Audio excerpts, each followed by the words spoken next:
Hello, everybody. Ragnar here. Thank you for joining us in our class today of Raider Improvement Tools 101. This is just a quick video of some resources, hopefully quick, of some resources that you can use as a Raider to both improve your player power, your rotation, mechanics within a fight, just all kinds of different things that we need to keep track of from tier to tier and so on as Raiders. In this video, I'm going to be assuming nothing. So I'm going to be starting with some tools that many of you guys might, viewing this, might think is redundant and unnecessary, but I do want to make sure that I'm going over everything. I'm of the personality of I'm always combing beginner guides and guides on everything that I'm interested in because I'm worried that there's always some kind of a gap in my learning and I'm missing something. So I'm hopeful that you are also able to filter out the stuff that you already know and hopefully get a few nuggets out of this. So let's dive right in. First tool. Websites like Icy Veins or Wowhead. These are great resources for how to play your class or your spec or whatever, especially if you're swapping to a different DPS spec or something like that you're not as comfortable with. These are great. I personally like the layout of Icy Veins. I know that it gets a bad rap for being out of date a lot of times and stuff, but I think the format of it is a little easier to navigate. Wowhead, you can kind of get stuck in the muck sometimes, but they're both good, and I recommend actually cross-referencing between the two in case one is out of the date versus the other. And a lot of times there's different writers for each, so you would get a bigger range of ideas for your class. So I'm going to do this from a Death Knight perspective. Let's do it from an Unholy perspective, for example. Just since DPS is more applicable to most of the group. So I want to learn how to do DPS. I've gone to icyveins.com. So I'm going to click on Death Knight. And you can go to Unholy Death Knight.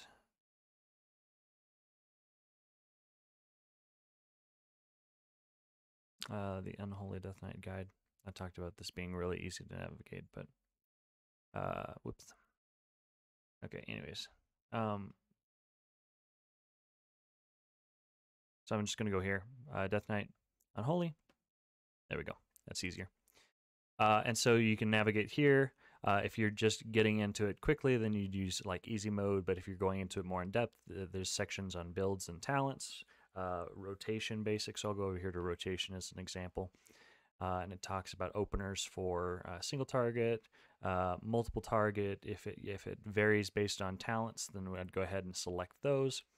But this is a good way to find some basics on your class, and especially if things have changed, because from tier to tier, most specs do change at least somewhat in their rotation and stat priority and builds and stuff like that, and lots of different sections here. Let's look at Wowhead real fast. So Wowhead is similar. You go to classes, and I'm going to go to Unholy here, and there's a guide on all the different sections similar to Icy Veins. One big thing that I'd recommend on here is Sepulcher Tips.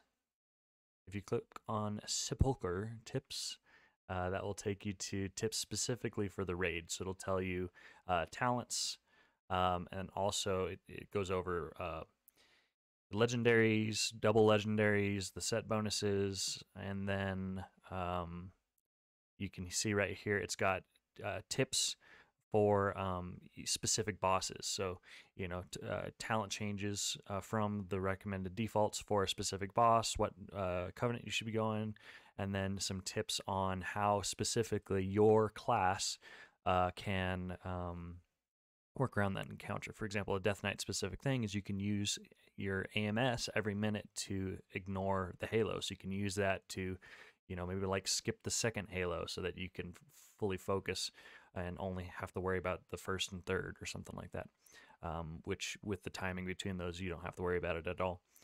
Things like that. So that's pretty helpful. Next tool is Warcraft Logs. Now, Warcraft Logs, we post logs every week with raids. This is a super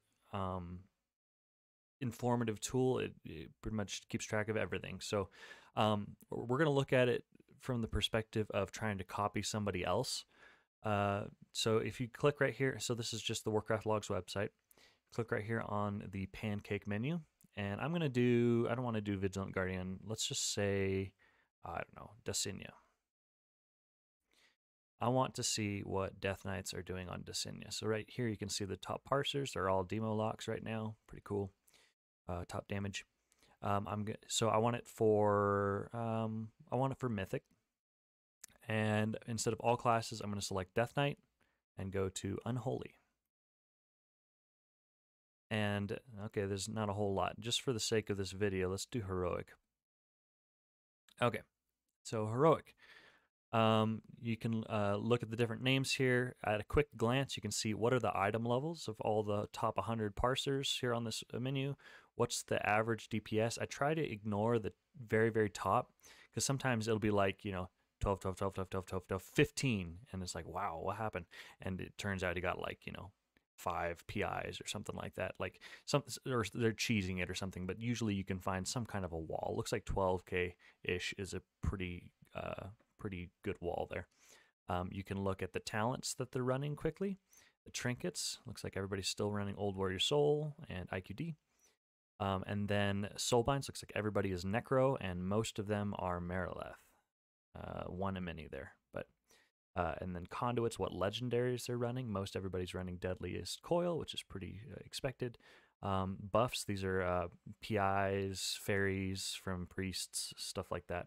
So I typically try to ignore looking at those ones because I know I'm probably not going to be getting PI unless I pay somebody. So I'm going to pick not this top person, and I typically try to go for US logs. It's just a preference thing. I know that I would possibly play with this person in a key or something like that, and they're not using weird different metas, especially with some of the other overseas servers. So I'm going to go ahead and pick Skovald here because he's got a cool name and he doesn't have any PIs. All right, and so you can see his damage done here. I want to look at his casts. And I know with my things I'm looking for specifically, I'm going to click on his name here to show all of his casts. I'm curious about when he popped A-Bomb Limb, because I want to know if he did that, if he on pull or if he waited for the ad to come up. I'm curious about that. I want to know when he used Blight, because I know that you pop Blight, Dark Transformation, and Apocalypse all together. You can see they all have 5 casts. He synced them up, so I don't have to worry about that. And I want to know when he's arming. There's only one. I'm going to guess it was on pull. So those are the big things I care about. All the rest of these are filler spells. Curious when he AMS'd too. I want to see when he used those for the walls and stuff. Okay, cool. So I've got my abilities I'm wanting to check, cooldowns specifically. So I can see, okay, A-Bomb Limb, he popped 2 seconds into the pull. So he's popping it with all of his other stuff. Okay, cool. So that's because of Marileth. Unholy Blight, he's popping that 6 seconds into pull. That's normal. Army right on pull, okay. And then AMS is 15 seconds in, so that's pretty early. I'm assuming that's I know that there's a ring that comes out right away at the beginning of the fight, so he's using that to help avoid some extra damage and farm up some extra runic power. So that's pretty cool. Now on his cooldowns, is he spacing them out at all, or is he popping them on cooldown? Okay, that's about 45 seconds after. That's right on cooldown. That looks like it's also right on cooldown. It's equal spacing, so he's just ripping his cooldowns on the go. There's really no rhyme or reason here. And same thing with this A-Bomb Limb. So there's really was not any waiting, and he did not fit in a second army with how quickly they killed it on Heroic. So cool, very good to know. So that's how you can look at cooldowns. Another tool that you can look at is timelines. So for timelines, look here at, if I go down here and scroll down on casts, you can see all of his abilities here. So if I want to know specifically, okay, he's popping army, what exactly is his rotation? Okay, he's popping army, and then he's using pot, IQD all together, and then dark transformation, and then blight later. That's a little weird, but that's what he did. A-bomb limb, and we can ignore that one. Is there a way we can take it out? There probably is, but I just don't know how. Okay, so mostly looking at the cooldown stuff here. Death and Decay, probably when the ad came out. So you can look at his rotation here. This is all just filler stuff, those top 3. All right, and then he did Apocalypse, Dark Transformation, and then Blight.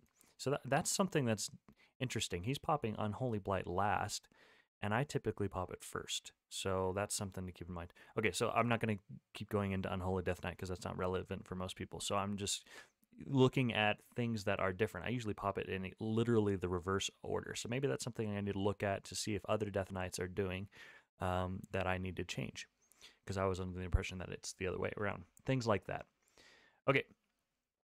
So that's the tool for casts. There's some other things that you can look at, like replay.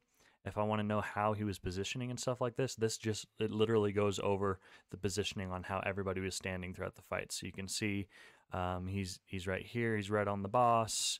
I know that 15 seconds in, he popped his AMS. I'm assuming that's for the ring. Let's see if everybody moves. So that's the core. He's focusing. He's not really focusing. There you go. He's on the core. All right, and he just moved a little bit, and I think that's for the ring. And you can see how they're moving for different fights. Oh, they're taking him in the center there. That was interesting. Things like that. Okay, next tool. Lorgs. LORRGS.io.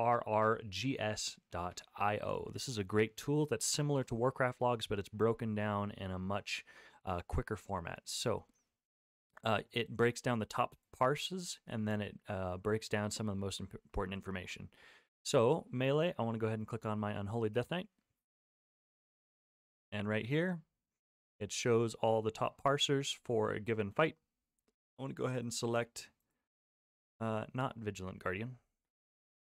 Let's go ahead and select, let's do Skull-X. What are they doing on Skull-X? All right, so right here you can see these are all the different parses, and you can see what ability they're using where. I don't know if I can necessarily zoom in, but you can remove some of these abilities so that you're not looking at so much. I want to know when their armies are. Everybody's popping on pull, and then everybody has a slightly different variation, but they're fitting it in again before the end of the fight, for the most part. Okay, what about their other cooldowns? When are they using, I don't know. When are they using their AMZ for, I want to go ahead and take all this other stuff out. When are they using AMZ in this fight? Because this fight is weird. A lot of them aren't.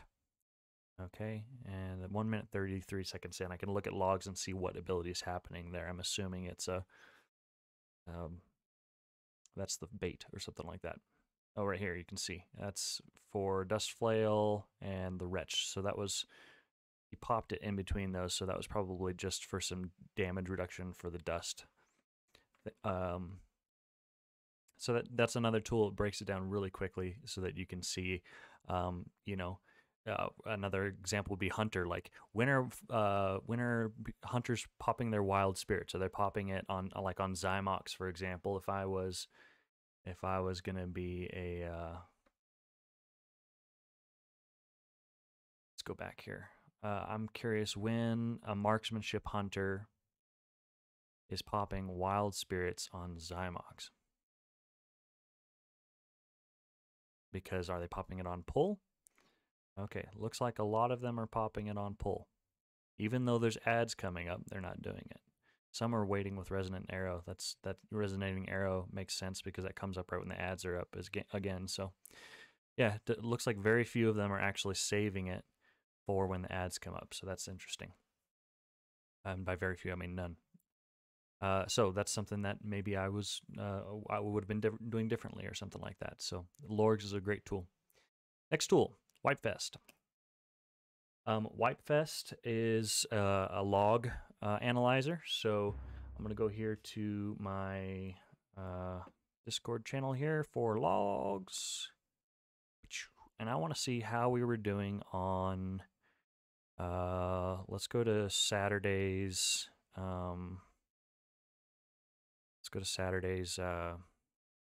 thing. Okay, Pantheon Prog. Cool. I'm going to go ahead and copy this log link, and I'm going to pop it into Warcraft Logs. Paste it in, and there we go. And so this, let's go ahead and pick, I don't know, pull 2. All right, so deaths, obviously we wiped, so that's not going to be not 0 because we wiped. The higher the number, the better. So we had 100% of people on this poll using their combat or mana potions, so really good. That's awesome. We were very fast on dispels. That's great. We took a lot of damage from the anima storms. We're blue. We're kind of on average with that. This was bad. All right, so our kicks on Gloombolt. So that's from War. We were really messing up our kicks on War, and so that hurt a lot. We're within the bottom 3% of parses on that. Same thing, kicks on Anima Bolt. Very, very poor. And it looks like those were our 2 kickers for this fight. So everything else, we're kind of on par for mechanics. And then you can, just for the sake of this video, I'm not going to go to players, but if you clicked right here, it would show how each individual player parsed mechanics-wise against other players. You can see who was taking the least damage, who was using their health stones and stuff. And I know some of you want me to click it. I'm not going to click it. You can do it on your own or whatever. But WoW Analyzer. This is another tool. So I'm going to paste that same log in here, and we'll look at a different wipe. Let's look at wipe 4. And I want to see. I'm going to analyze myself.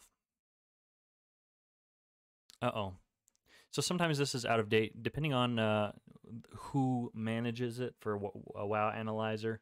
They have not put in like what the expectations are or whatever. So that's not unfortunately working. Let's pick I don't know, clouds. Rotation efficiency. So pretty good, over half.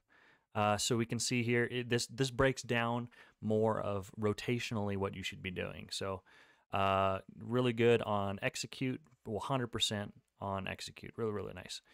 Slam was good. Overpower and casting execute when sudden death is preference, all good. Looks like an area of improvement is making sure that when you have enduring blow equipped, you're casting mortal strike. I don't play warrior, so I don't know any of this, but this might be a tool that would be helpful for clouds or whoever is looking at it. Or like sometimes as a DPS officer, we can look at this. If this is all like low numbers, we can maybe like work with a raider on that and stuff like that. And maybe it makes more sense to them with what they were doing in the fight at that moment or something. Using defensive cooldowns, maybe just didn't need to use Died by the Sword.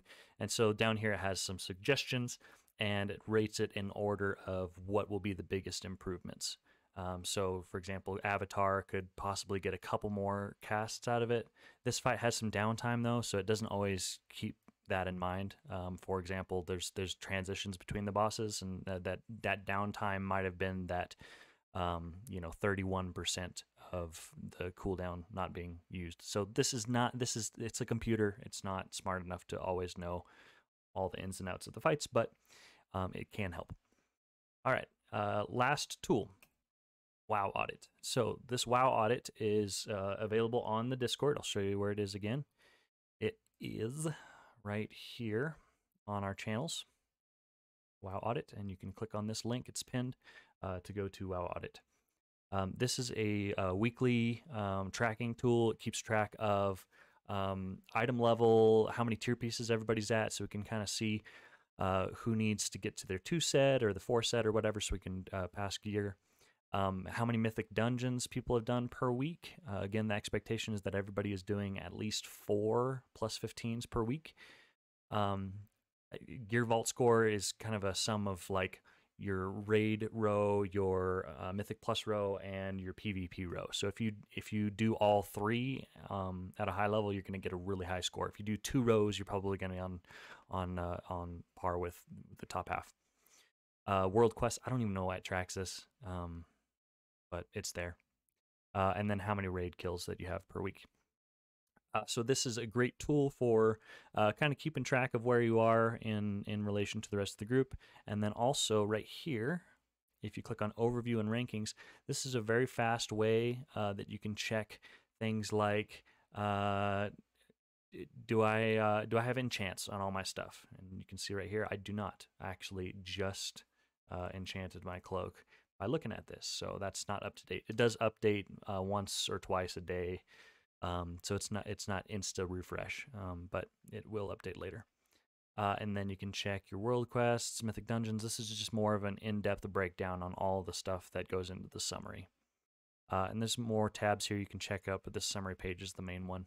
So these are all tools that you can use for improvement. I'm going to go ahead and stop here because I think 20 minutes is plenty. So hopefully this was helpful to some of you guys, and maybe you found a nugget or a tool or something in here that you didn't know about. Thanks for watching, and looking forward to slamming bosses with you guys. Adios.